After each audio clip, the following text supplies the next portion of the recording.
বন্ধুরা, ভারতে অনুষ্ঠিত হওয়া নারী সাফ ফুটবলে অংশগ্রহণ করতে বর্তমান ভারতে আছে বাংলাদেশ নারী ফুটবল দল।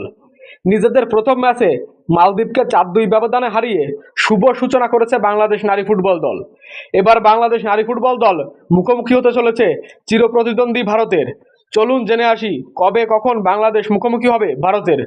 বন্ধুরা, বাংলাদেশ নারী ফুটবল দল নিজেদের দ্বিতীয় ম্যাচে মুখোমুখি হতে চলেছে ভারত নারী ফুটবল দলের বিপক্ষে। সাফে বর্তমান চ্যাম্পিয়ন দল বাংলাদেশ।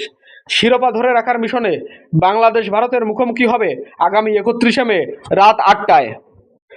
এই ম্যাচ জিততে পারলেই বাংলাদেশ নারী দল সেমিফাইনালে কোয়ালিফাই করবে। সম্প্রতি ফর্ম বিবেচনায় বর্তমান বাংলাদেশ দল ভারতের সাথে সমানে সমানে লড়াই করবে। প্রথম ম্যাচে বড় ব্যবধানে জিতে আত্মবিশ্বাসে ভরপুর বাংলাদেশ নারী দল। শিরোপা ধরে রাখার মিশনে ভারতকে হারানোর যোগ্যতম দল হিসেবেই মাঠে নামবে বাংলাদেশ নারী ফুটবল দল।